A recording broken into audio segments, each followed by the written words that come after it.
welcome to the second part of the video where we still study the book Fathers of Nations, and we are looking at chapter 1. Chapter 1 is the first 3 episodes are set at the Seamount Hotel. We first meet the 4 strangers, and these 4 strangers, remember in the first video I mentioned an organization known as AGDA, which developed a document known as Path Alpha. So they did not just develop the document, rather they also sent some individuals who represent their interest, and these ones are the ones we call the Path Alpha travelers. There are 4 of them. The first one is Professor Karanja Kimani, who is assigned a room in the East Wing. And when you look at Professor Karanja Kimani from Kenya, represents the eastern part of Africa. And then the second one is Comrade Ngombile Melusi, who represents the southern part of Africa and is also settled in the southern wing in the Seamount Hotel. We have Pastor Chineke Chiamaka from Nigeria, representing the west wing, west part of Africa, and is also signed in at the west wing of the Seamount Hotel. And finally we have Engineer Saif Tahir, who represents the northern part of Africa and is settled in the northern wing of Seamount Hotel. So these 4 Path Alpha travelers, they have been taken from the 4 main parts of Africa. In other words, they represent the African continent as a whole.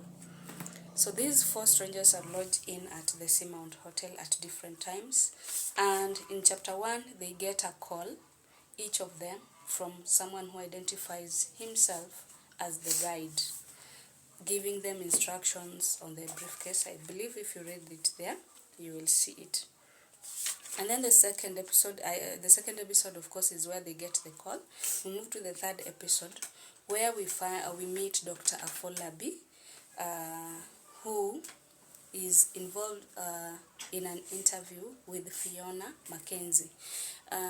These are 2 strangers as well, but Fiona is able to identify Dr. Afolabi from the crowd, and she requests him to have an interview for about 5 minutes, and Dr. Afolabi agrees. She begins the interview, but it ends prematurely when Fiona's boss calls her for an urgent meeting. We move to the 3rd episode, whereby we are told of the challenges that the Gambians are going through for hosting so many dignitaries. Remember, these dignitaries, they were to go for a summit. A summit is just another word for meeting. The meeting was to be held in Banjul, Gambia. Banjul is the capital city of Gambia. So the Gambians face challenges as highlighted in the story from hosting so many dignitaries. One of them being that the kiosks along the roadside are demolished to make way for pathways, foot pathways. Actually, there's nothing important that is being constructed where these kiosks are being demolished. They're just being demolished to beautify the city so that the slums are gotten rid of. Another challenge they go through is that checkpoints, the security checkpoints have been increased. And from the book, we learn that these checkpoints have been increased not to enhance security, rather they form basis for corruption, for bribery to be collected.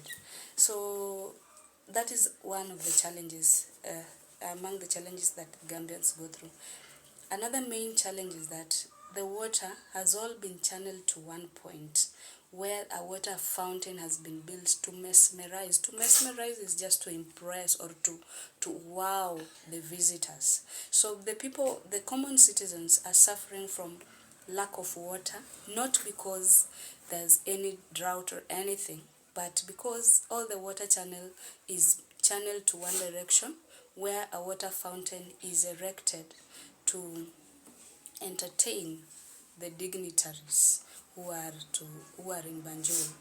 So from the word go, you can see how African leadership is suffering. But I don't want to dwell so much on that, because we are going to do another video to highlight the themes that are in chapter 1. So as you continue reading, we see that even the seating arrangement is giving them headache. The organizers are having headache on how, which country should come first. Is it Angola because it begins with letter A, or is it Zimbabwe? And if they focus on alphabetical order of arranging their guests, then it means that Angola will always come first, and countries like Zimbabwe will always come last, and therefore that might bring chaos. So the entire settlement, even the feeding program, how will they sit on the table? Who will sit next to who? Which president is an enemy to which president? Has all been described there. And that part is where we have the style satire coming in. They ridicule or they make fun of the entire hosting program, just to tell you how the African problems, some of them are merely a creation of our leaders, like the seating arrangement. Should that be something that they focus so much on? But it has been focused so much on, and it is actually bringing headache to the organizers of the event. So that is basically chapter 1 in brief. But you, like I said in the first video, you have to read word to word, and for you to identify the themes, styles, reading is a must. Let us meet in the next video as we discuss the themes and styles in chapter 1. Thank you.